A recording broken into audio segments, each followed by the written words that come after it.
Hello! Welcome sa Project Hobby TV.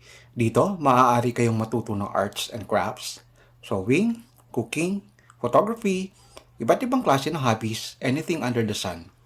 At dahil dyan, subscribe na at sigurado akong matututo kayo ng mga bagong kaalaman at pagkakabalahan.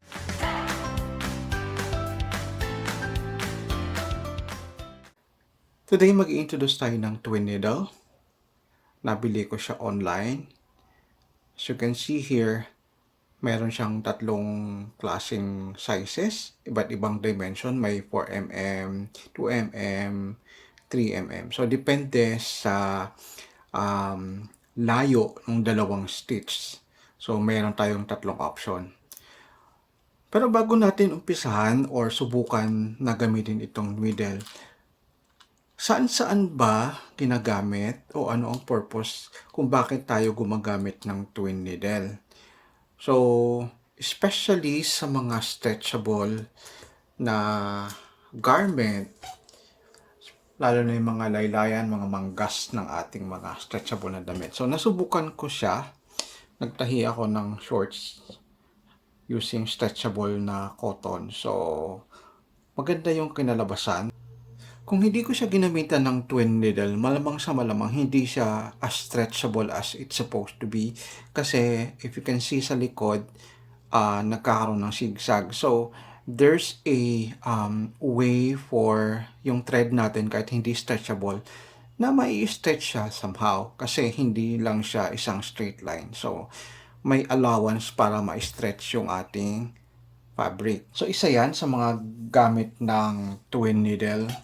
Meron din yung sa iba, sa mga maong. Pero hindi ko lang sure kung kakayanin ni mini sewing machine. Yung gusto ma-achieve ng mananahi is dalawang identical na tahi sa part ng garment. So, doon ginagamit yung twin needle. So, ayan. Meron na akong nakalagay na yung pinaka may malaking dimension which is, or may malaking gap which is 4mm, na ilagay ko na siya. Kagaya din ng regular na needle. So, yung flat na part, yun yung itatapat natin doon. So, yung curved part, nakaharap sa atin. So, ganun lang din yung process ng paglagay ng twin needle. So, we'll just make sure na mahigpit yung ating screw. Actually, medyo natatakot ako nung una kasi medyo malapit na siya sa butas. Kung makikita ninyo. So, ayan lang yung pagitan nila. Malapit na malapit. So, kung may mapagbilan kayong mas legit na twin needle, siguro dun tayo bibili. Unfortunately nga yung isa dito medyo tabingi. Pero buti na lang dalawa yung nabili ko. Tapos ito yung mas okay kumpara dun sa isa. So yung nasubukan ko dito sa short, I think it was yung 3mm na twin needle. Alright, so ayan, ikakabit natin yung twin needle. Ngayon, paano natin iti-threading? So dapat meron tayong dalawang sinulid. So ngayon, ang gagamitin natin, dalawang bobbin. So ayan, yung isa, syempre, para dito. So ilalagay na muna natin to para hindi tayo malito. Again, yung placement ng ating bobbin, dapat ang pag-ikot niya is clockwise. So ayan. Ngayon, yung una nating ilalagay, ito muna yung iti-thread natin para hindi tayo malito. Sana nakikita nyo. Ayan, ito muna yung iti-thread ko. Kasi dapat ang goal natin is hindi sila magkabuhol-buhol. Ayan, lagay natin. Siyempre, lalabas natin yung take-up lever.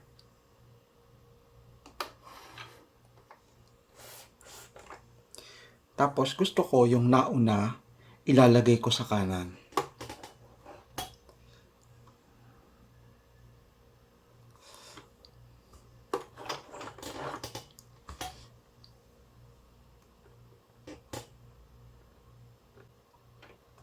So, ayan. And then, saka ko ilalagay yung pangalawang sinulid. Kasi, pag pinagsabay mo, nakakalito. Para lang just to make sure yung placement ng bawat isa ay nasa proper placement. Right? Oy, natanggal. Anyway, bago ko muna ilagay yan, sorry, natanggal. Babalik lang natin. So, ayan. Pagkatapos, itong isa.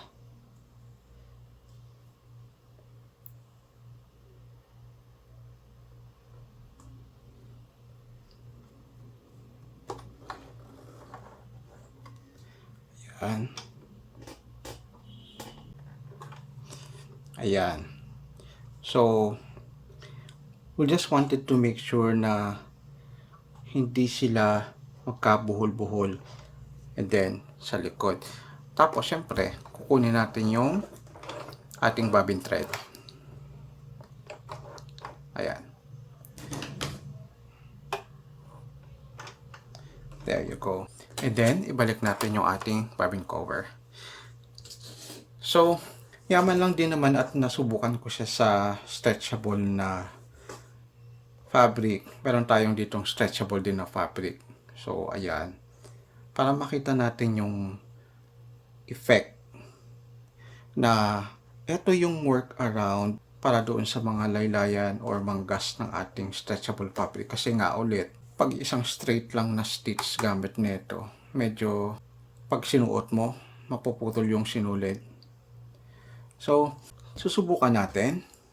Pag sa laylayan pala, based sa nagawa ko nung una, pag itinahi natin na ganito, syempre sa loob yung fold, applicable na tatahiin natin siya ng pabaliktad kasi magsisigsag yan eh. So, dapat dito sa loob yung zigzag, syempre hindi sa labas. Ang nasa labas is yung ating straight line o yung ating straight stitch. So, we'll try.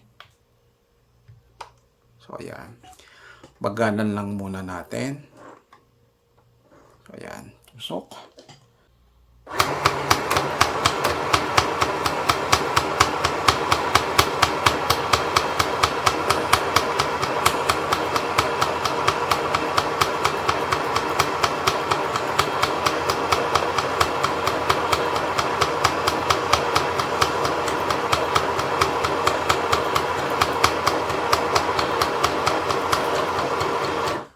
Alright. So, ayan yung kanyang itsura. At sa likod, magsisigsag siya ng ganito. So, ginawa ko, medyo binawasan ko lang yung tension. Kasi naisip ko, pag masikip, sobrang magpo-fold ito.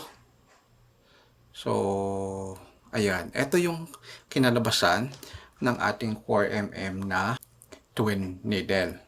So, okay siya pag sa laylayan ng ating stretchable na fabric. So, kung makikita ninyo, may stretch siya.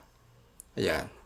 So, pag susuotin ito, hindi mahirap, hindi masikip. Mababa yung probability na maputol yung sinulid dahil nai-stretch siya. Alright, so ganun lang kasimple yung paggamit ng twin needle. Subukan nyo rin on your end and let me know kung ano yung resulta ng paggamit ninyo ng twin needle. Again, maganda siya sa stretchable na tela. Alright, I guess that's it muna for today. Kung may mga tanong kayo or any video suggestions, just comment them down below. At syempre, sana may natutunan kayong panibagong kaalaman dito sa Project Hobby TeeVee. At bago tayo magtapos, huwag natin kalimutan bigyan ng malaking thumbs up ang ating video at i-share. Alright, till next time, dito lang sa Project Hobby, your Hobby TeeVee. Bye-bye!